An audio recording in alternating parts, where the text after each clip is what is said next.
Well, good evening, everybody. This is our Thanksgiving edition of the Biblical Jerry Springer Show. Where we're going to be talking about a little bit about the Herods, but again, our focus and our mindset is on kind of how this brings us to Galatians 4:4 in the fullness of time, so I'm excited. There's some good stuff here. We're going to talk a little bit about the reality of things during the reign of Augustus Caesar. I mean, it's truly incredible the amount of civil wars and chaos that existed before his reign, and then during his reign, you have this unprecedented period of peace that is going to really set the tone for the rest of the Caesars for many years.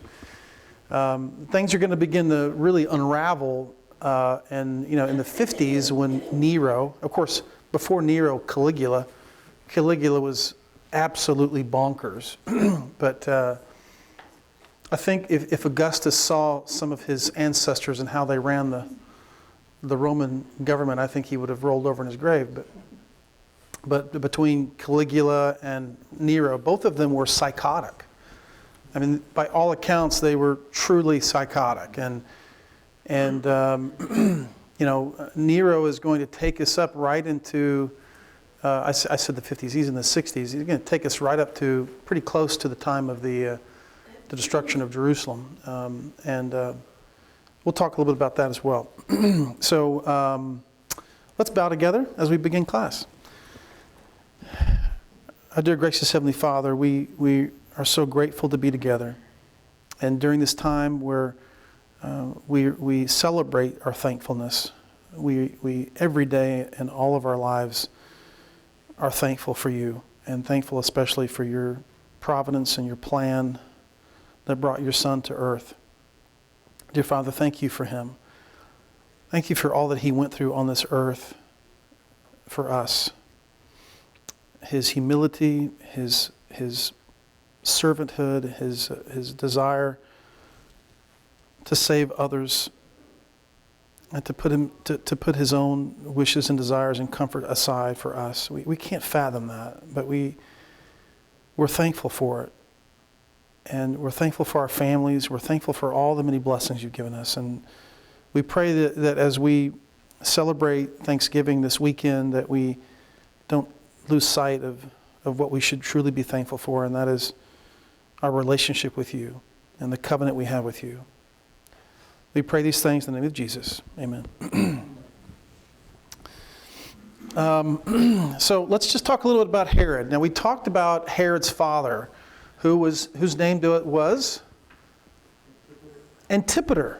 And so he was a government official that's going to be put in that position by John Hyrcanus. And he's going to be there right in really a unique period of time at the end of the Hasmonean period. Hasmonean dynasty is coming to a close. And yet, of course, we're going to find ourselves in a situation where at a very young age, when he was in his 20s, Herod is going to be really ruling a region of Galilee and in the north section of Israel. So he gets a start, and really through political intrigue and savviness and luck and ruthlessness, he's going to maneuver himself with his relationship with Rome, and he's going to use an enemy of Rome to really position himself as king. And who was that enemy of Rome that's going to invade Jerusalem with the help of Aristobulus, one of the last of the Hasmoneans? What's the name of that country? That's kind of a remnant of Persia. It starts with a P. The Parthians. Yeah, so this country that's north and east, where, again, if you can imagine kind of where Alexander the Great comes in, the kind of the remnant of the Persian Empire is this group of people. And they are enemies with Rome. Rome can't quite get their hands around them. And they, of course, in the absence of Rome, they're going to come down and with an alliance with the Hasmonean chief priest, they're going to take Jerusalem, and Herod's going to flee to Rome, and he's going to jockey his position with Mark Antony in the Senate. He's going to say, I can help you take care of them if you make me king. And so they bestow upon him this rights and the privileges to go. And when he is, of course, going to put himself in a position to even gain more, maybe favor with the Jews by marrying one of the last of the Hasmonean princesses, and her name is Mariamne, or just Miriam. I mean, you can say Miriam, Mariamne. She is really one of the saddest stories of. Her mother is going to be the one who positions her in a position to marry Herod. She's married when she's a teenager. Herod is a good bit older than she is. But by all accounts, by Tacitus, Josephus, he truly loved her. But he was a psychotic. And he loved her, but he did not want anyone else to love her. So every time he went to Rome, he actually decreed to his servants that if he is killed, that she's to be killed too. And there's evidently multiple trips he takes. And it's widely known, well, if I get cut down, I'm sorry. You know, he left orders to that effect. That's fascinating. And after year upon year of this happening, of course, he comes back and someone accuses her of infidelity against Herod, which was, I mean, you can imagine. What's really sad is that her mother testifies against her. I don't know if any of you read that, but her own mother testifies against her, and she's killed. And Josephus just makes this little footnote in history. Again, it's one that could be you can make a movie out of this, but said that upon her execution, she exemplified extreme bravery and courage. I don't know what that means, but I just can't imagine. What a life. You know, what an incredible life. So he's going to, with Mariamne, have two children whom he's going to eventually execute. And among those children that are born of Mariamne, there's going to be one remnant of his children from Mariamne, and that's, can you tell who that's going to be? It's a remnant. It's going to be a grandson from that relationship among the sons of Mariamne. And that would be Agrippa, Herod Agrippa. So if you look over to the left, he's going to be really the only one, along with Herodias, that is going to be from that relationship. And Agrippa is going to be one of the sons of Mariamne. So Agrippa, of course, is going to become a powerful player, and then his son is going to be a powerful player as well. So of course he's going to marry again, and he's going to marry, of course, and have two children, Herod Antipas and Herod Archelaus. So here's a question for you: when Herod dies, which one of his children is left the entire kingdom? And yet within 10 years demonstrates such incompetence and brutality that Rome basically yanks him and puts him into exile. And it's so funny where he was exiled. It's one of those things where I just, sign me up. It's like, how many of you read about Napoleon? He was exiled to the island of Elba. I've been there. It's a paradise. I mean, you remember being on the island of Elba? You probably don't remember that, but so yeah, you know where he's exiled? At the time, ancient city of Vienna, which was kind of, at that time, kind of in way off in the boonies, but wow, it's a great, beautiful place. Love to go to Vienna. Which one was left the entire kingdom? Who am I talking about? It's Archelaus, Herod Archelaus. Now, you don't read much about him other than he was a tyrant. The only reference to him is that and it's believed that when Jesus goes to Egypt, Herod the Great's already dead, but the Herod that's in rule is Archelaus, and he was a brutal tyrant. So it's said that it's because of him that they go to Egypt. He won't last long, and then after he's pulled, it's going to really, the kingdom's going to be split between two, and who are those going to be? One is Antipas, and the second was Philip the Tetrarch. The other Philip, the only weird thing about him is that he is going, his wife, who is going to leave him for another. And who is that, and who's he going to marry? So so if you look at Herodias initially is going to marry an uncle, Herod Philip. So she's going to leave Herod Philip and get into a relationship with who? Another uncle, who is Antipas. And it's that relationship that John the Baptist becomes familiar with and condemns that relationship.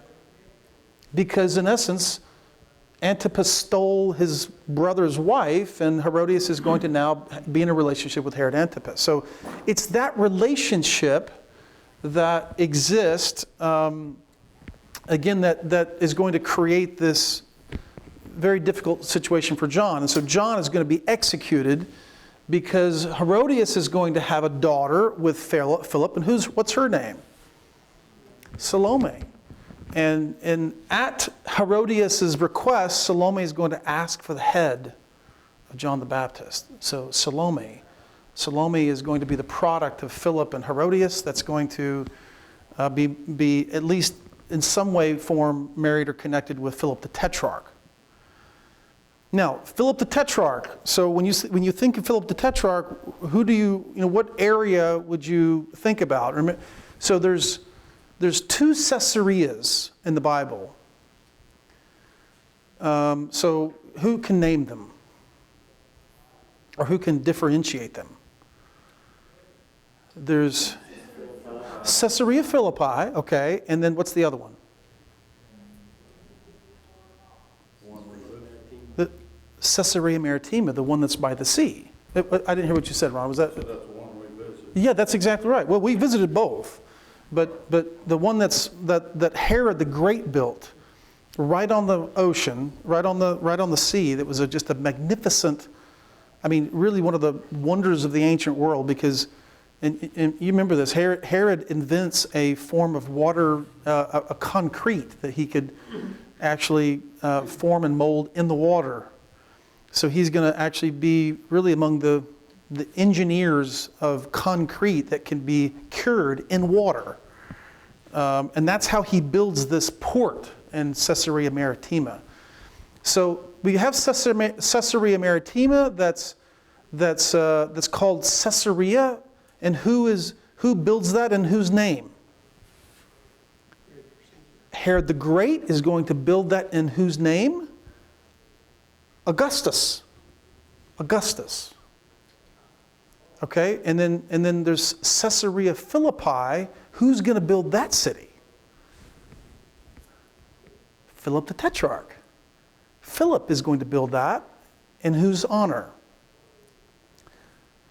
Caesar. Yeah, it's going to be Caesar Augustus. Now Philip is going to be in the northern territory. Of course, Caesarea Philippi is in the north. It's up near the area of the tribe of Dan, and you know where Galilee is. So after Caesar dies, Philip is going to see the building of a new city right on the Sea of Galilee. And it's a magnificent city that still exists today. Who can name that city? It's named after the emperor that followed Augustus. Some of you have been there. It's called Tiberias. Yeah. So who's the Caesar after Augustus? Tiberius. Who's the Caesar during the crucifixion of Jesus? Tiberius. Who's the Caesar that's on the coin that Jesus is evaluating when he says, "Render unto Caesar that which is Caesar's"? Whose face is on the coin? Tiberius. So when you think of Caesars during the time of Jesus, that's Tiberius. Who was there when he was born? Augustus, right. So we have these two guys, Antipas. So Antipas is known for several events. Number one, he's going to be the one that kills John the Baptist. And then he is also going to be the one that presides in part over Jesus' trial. And we talked a little bit last time about how, what that was all about. And he was a very good ruler, maintains the peace of the territories. After his death, you have really the remnant of the Herodian family, Agrippa the First. Agrippa the First is going to be the one that imprisons Peter and James of Zebedee. He's going to kill James, the brother of Jesus.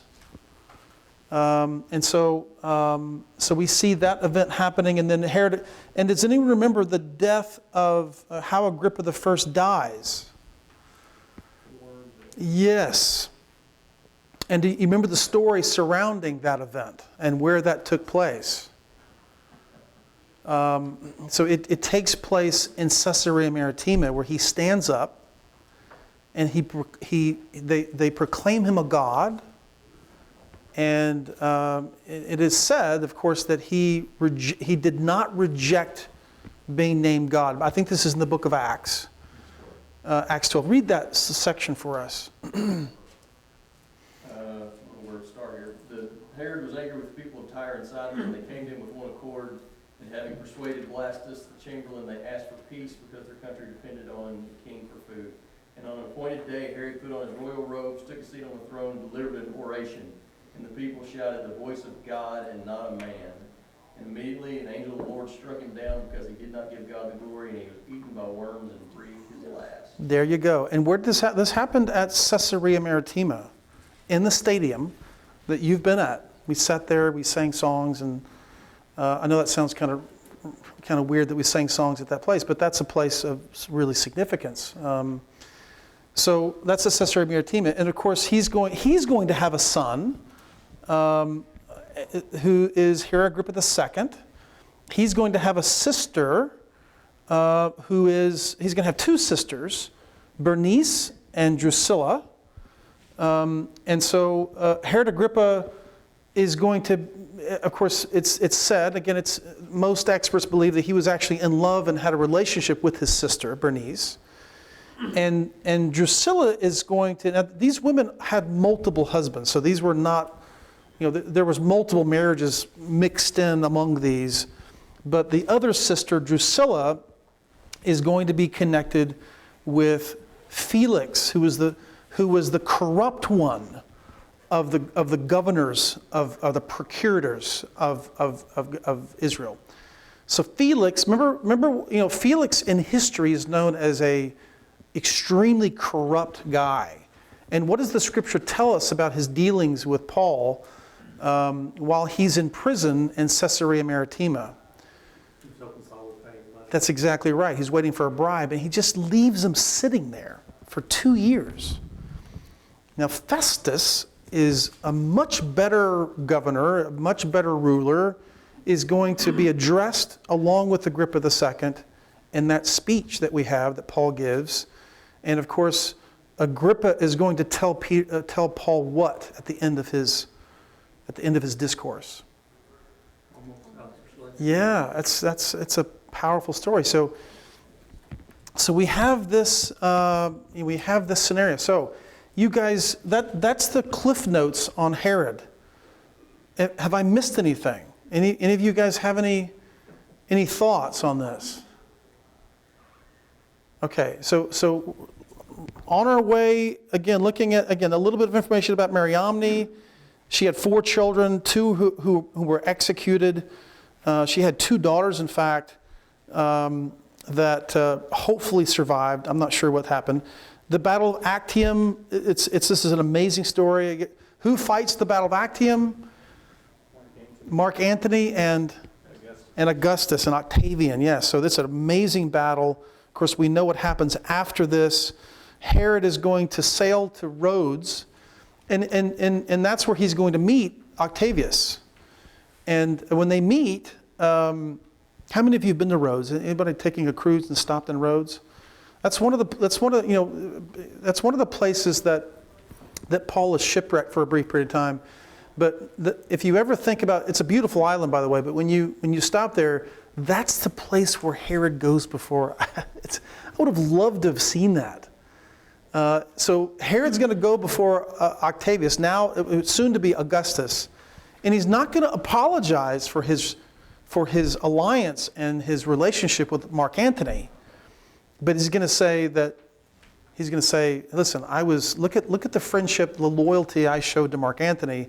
I'm going to show you the same loyalty. And so Augustus, of course, grants him more land, more power, and so that all happens here after Actium. So again, Octavius is going to rule Rome about 27 BC.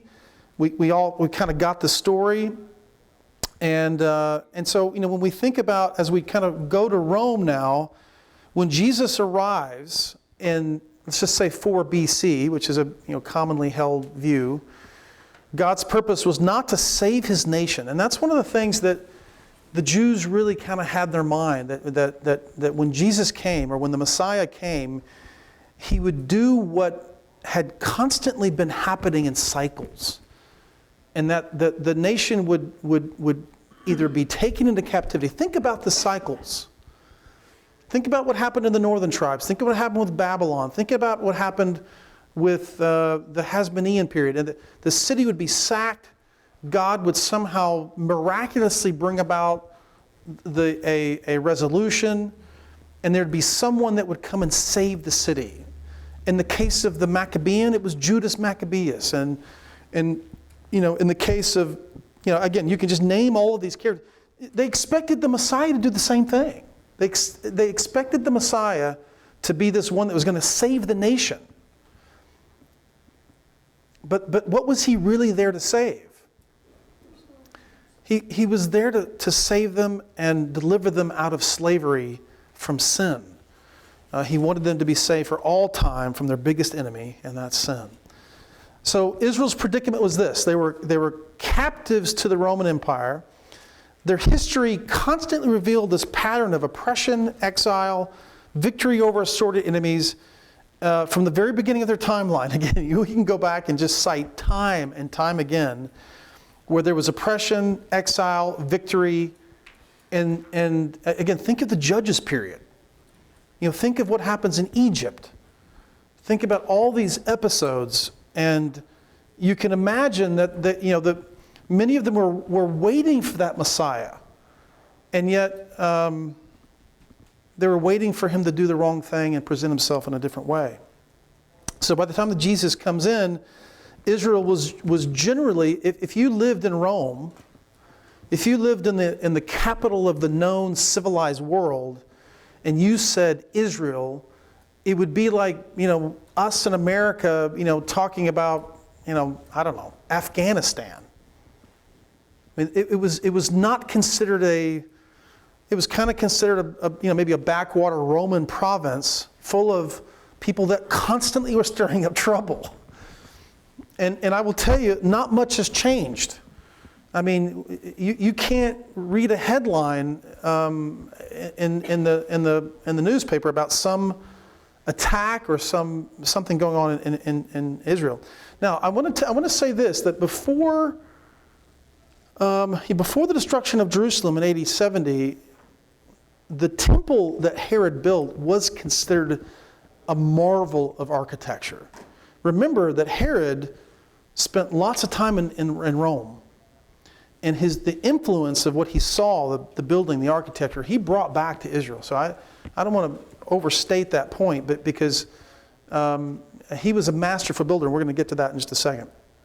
So Now, remember that, when Augustus becomes into power, one of the things he did that was masterful, that really plays a role in the way that Paul would be able to have success, among others, would be that he created this opportunity for citizenship.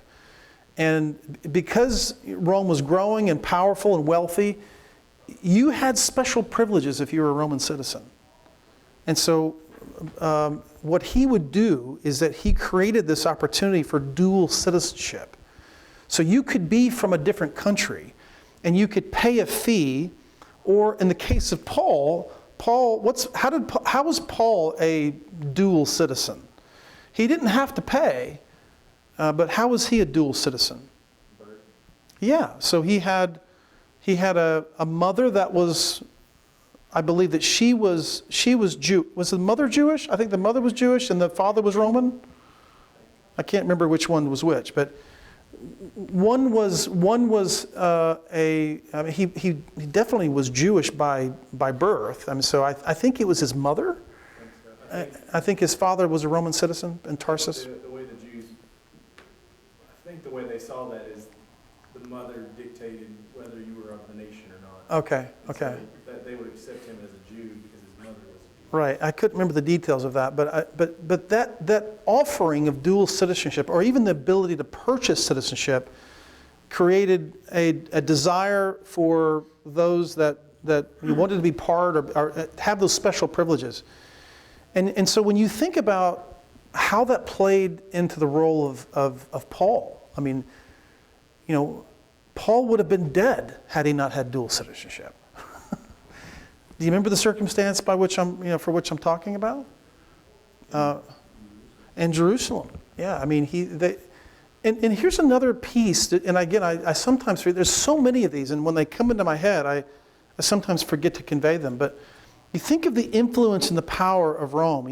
Why is God allowing Rome to have power and over the Jews when during Jesus' ministry in Jerusalem?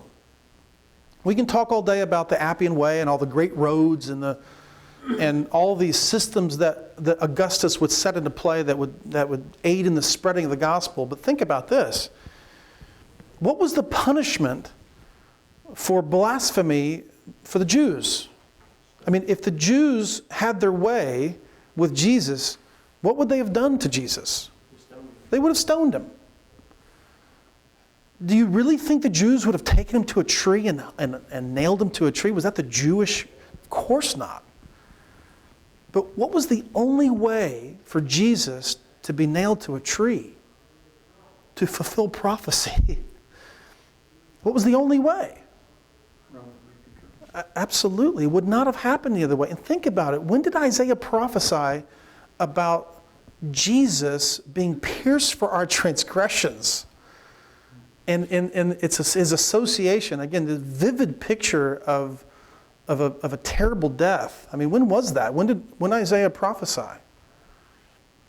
Isaiah prophesied around the time of the northern 10 tribes being taken into captivity, which was, anyone know that date?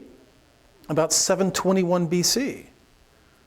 So 721, here we're at 27 BC. If Jesus would have been stoned, would he have been God? Would he have fulfilled the prophecies of Isaiah? No. Have you ever thought about that?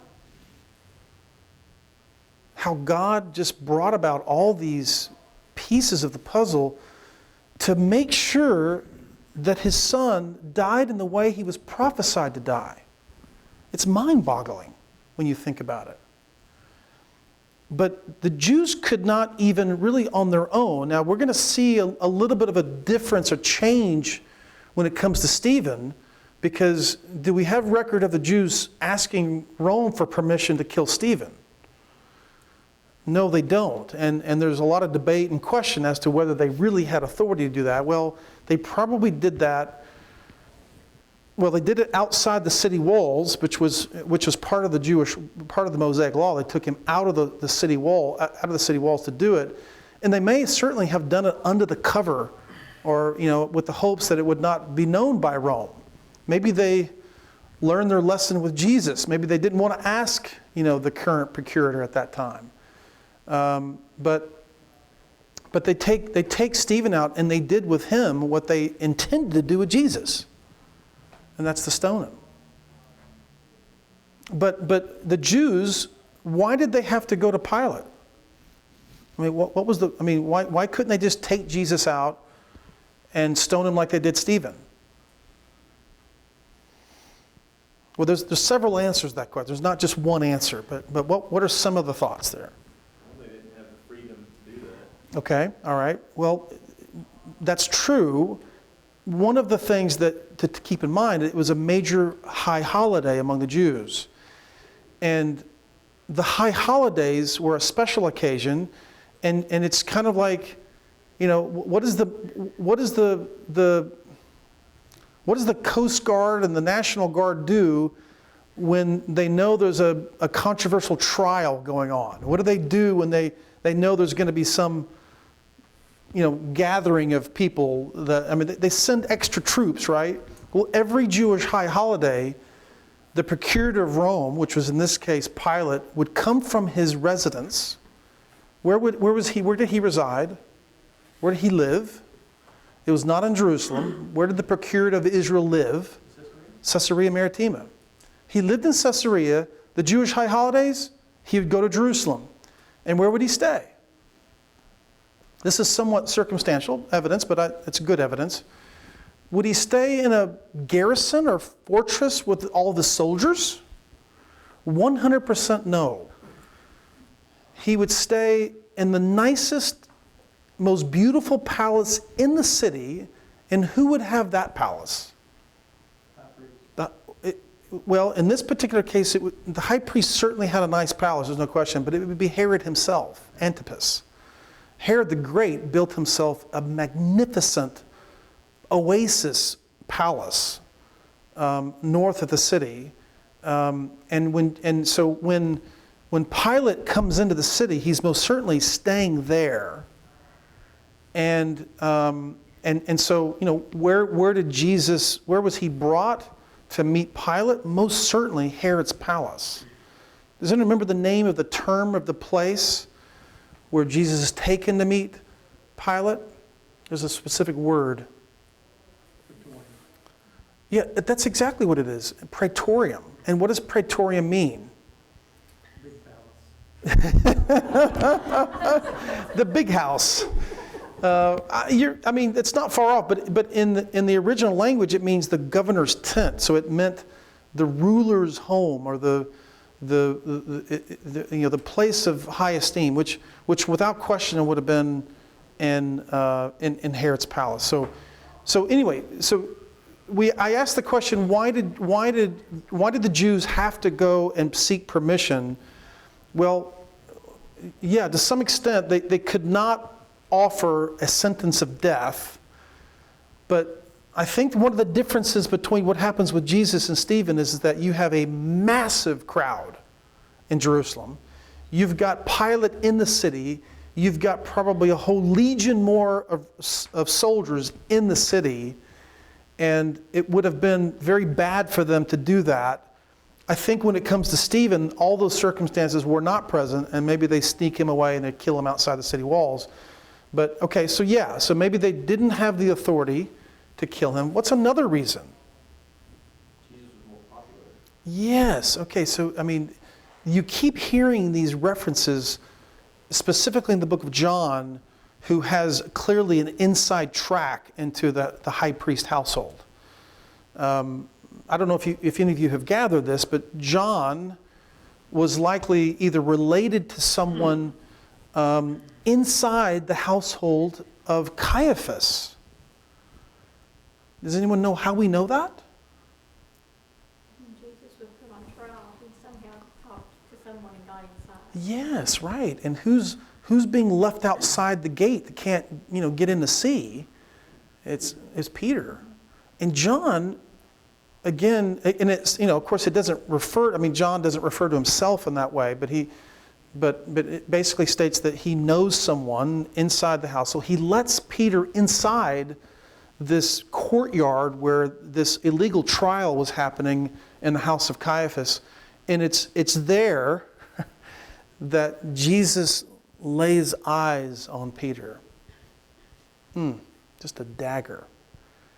And, I don't know whether that would have ever happened had John not let Peter inside that little courtyard. But it's every time I read that story about them laying eyes on each other, and then afterwards, at the end of the book of John, when Jesus creates a campfire, creates a fire and a breakfast for Peter and his apostles, and he recreates that whole scene. I don't know if you remember, we kind of shared that thought before, but it's a powerful picture. Jesus recreates that whole thing. It's first thing in the morning, the cocks crow, the smell of coal fire coming up, all those things. Recreates the whole scene, and he says, what's he say to Peter? Do you love me? And how many times does he do it? How many times did he deny Jesus? Jesus was the master. He was the master teacher, and he demonstrated such amazing love and forgiveness, and that is a powerful lesson for us. But what's interesting here is that whatever the case may be, it's because of Rome, it's because of their presence, it's because of their power. The Jews can't kill Jesus the way they wanted to kill him. They have to, of course, submit themselves to Roman authority. And then how are they going to get to Pilate? Again, connected to this whole story, how are they going to get under Pilate's skin? Because Pilate does not want to convict him. And there's numerous occasions where he tries to mitigate himself from the situation. But what is it that stirs him? What is it that moves him that really prompts, okay, I'm washing my hands, I'm going to let it up to you. What was it that the Jews pulled on him? Pitting against Caesar. That's exactly right. And if you were someone who was in power, of course, under the thumb of Rome and Augustus himself, well, in this particular case, Tiberius, you do not want to have a message sent to the Caesar that you're procured in Israel as a lightweight who's letting this guy walk around calling himself king of the Jews. That's the last thing you wanted. And it also revealed really Pilate's corruptness. I mean, if he would have stood firm, of course, he probably would have survived politically. But interesting case of exiles. Pilate was exiled. Anyone have any idea where he was exiled? And again, some of this is most all this is non-biblical or extra-biblical materials, but he was said to be exiled to Switzerland. Yes, Switzerland. In fact, there is a mountain that's named after him and a whole medieval story about him being settled in that area. If you don't believe me, look it up, Google it. Google Pilate's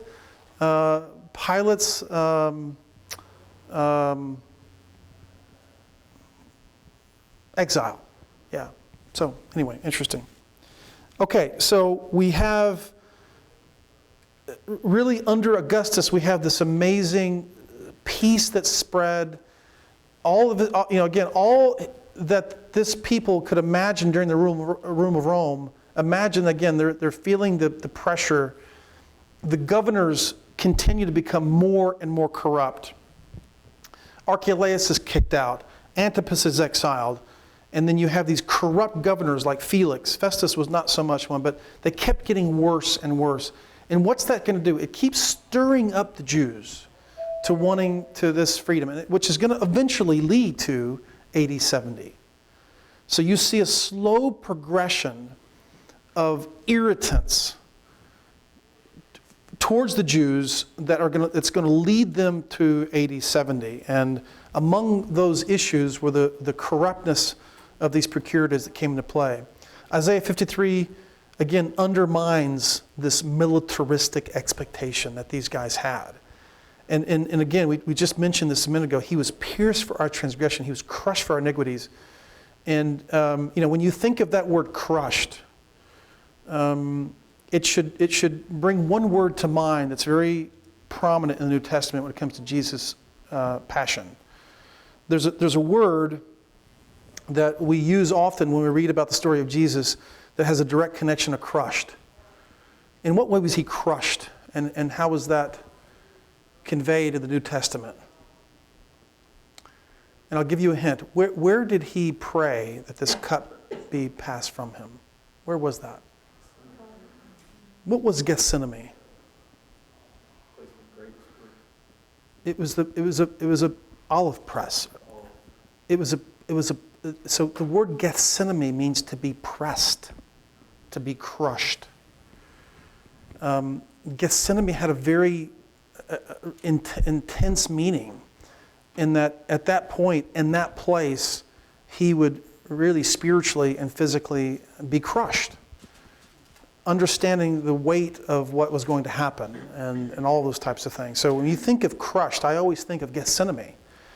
And I encourage you to read about the process of the olive press and what took place and the degree of pressures that had to be applied to crush the olives in those cases. So, and because of that he was crushed for our iniquities, read about the word Gethsemane and what that means. So while Rome was in power, imagine the entire Mediterranean. This is the one thing that Augustus does. Augustus really does not attempt to gain a whole lot more land. If you can imagine the Mediterranean Sea, and I don't have a picture here, but imagine, of course, all along the rim of the Mediterranean Sea, that's where Rome ruled. And because of that, it's said of Augustus that he came into Rome where there was bricks and he left in marble. That's one of the sayings that he had. And then Tacitus says this about Augustus: he left an empire bounded by the ocean or distant rivers. To the west was the Atlantic, to the north the Rhine, the Danube, to the east the Euphrates, while on the south, of course, the natural boundary. So again, he was a masterful ruler. Claudius, of course, would come after Caligula. So if you can just follow you have Julius Caesar, the first of the Caesars. You have Augustus, and then you have Tiberius, and then you have the wacky Caligula, and then Claudius, and then you have Nero. And so we talked about this dual citizenship. There became, at the end of Augustus' rule, this idea of emperor worship. And with emperor worship, again, you find this really difficult situation that Christians find themselves into. Emperor worship, again, remained a formal and official cult. The Jews were exempt from it, but if you were a Christian, if you remotely even offered a grain of incense, even just acknowledging that, that was proof that you weren't really a Christian. And because the Jews had kind of already been exempt from that, when the Christians stopped worshiping the emperors, and when they stopped sacrificing the emperors all across the Roman Empire, you see the spread of the persecution of the Christians really gain huge ground. Because by the time Diocletian becomes emperor, which is one of the worst persecutors of Christians, the empire was in decline. And as the empire became more challenged, financially, economically, militarily, who did they blame? These villages began to blame the fact that the gods were not being acknowledged or worshipped by the Christians. And it's because our gods are not being worshipped adequately that these hardships are falling upon Rome. And so it created a hatred for Christians. And it's one of the emperor worship and the worship of again, a series of emperors became really a measuring stick for the persecution of the church. Okay. Thank you so much for your attention. We're really making some good progress. And let's see. Okay, so today's the 24th. So we're going to begin next class on some of the intertestamental period writings. So read a little bit about the Apocrypha and the Septuagint. We're going to kind of spend a little bit of time. I've already spent a good amount of time introducing that, so we won't spend a tremendous amount of time, but we'll spend a lot more time talking about Rhodes, the Jewish reaction, the sects of the Pharisees, Sadducees, and scribes. We'll have a lot more good stuff to cover. So thank you. Y'all have a happy Thanksgiving.